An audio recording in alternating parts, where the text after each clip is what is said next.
যদি আমার পছন্দের মানুষের সাথে আমাকে বিয়ে করে দেওয়ার ব্যবস্থা করতে পারো, তাহলে আমি তোমাকে শুধু 5,000 টাকা না, প্রতি মাসে 5,000 টাকা দেব। আচ্ছা, ও ছক্কা 5 না? দাঁড়া দাঁড়া, এখন তো মনে হচ্ছে আমার থেকে বড় ছোট। যাও, তুমি যে তোমার মজুরি নিয়ে নাও। Very good. আরে শাবাশ, কাজ তো হয়ে গেছে। চল তাহলে পুরি, খেলামেলা বাদ, ওঠ। আচ্ছা শোন, তোর একটা কথা জিজ্ঞেস করি, একদম সত্যি সত্যি বলবি। তুই কি প্রেম টেম করিস? মানে তোর পছন্দের কোনো ছেলে আছে? যদি থাকে আমরা সোজা সুজি বল, তাহলে খালা কাবুলকে বলে ব্যবস্থা করে দেবো। এর জন্য তোমাকে কত দিতে হবে? বেশি না, তুই 5,000 টাকা। ফ্যামিলি থেকে একটু বিশেষ ছাড় আর কি। একদম 50% ডিসকাউন্ট। মাই গড ভাইয়া, তুমি তো ভালো ব্যবসা শুরু করছো। আচ্ছা বেকার মানুষ, একটা কিছু করতে হবে তো। একটু হোন্ডা নিয়ে এদিক সেদিক যাই, একটু তেলের টাকা উঠাইতে হবে না? হুম।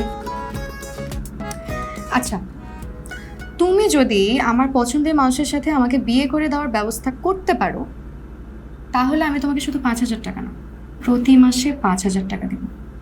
আচ্ছা, তার মানে পছন্দ আছে? হ্যাঁ, এই তো পেট থেকে এখন কথা বেরোচ্ছে। তো ছেলেটা কে? পরে বলবো। আমার লজ্জা পায়। আচ্ছা ঠিক আছে, পরে বলিস। আর শোন, খালুকে বলিস ওই আমার ফিসটা আর কি আমাকে একটু ময়লা পাঠিয়ে দিতে, ঠিক আছে?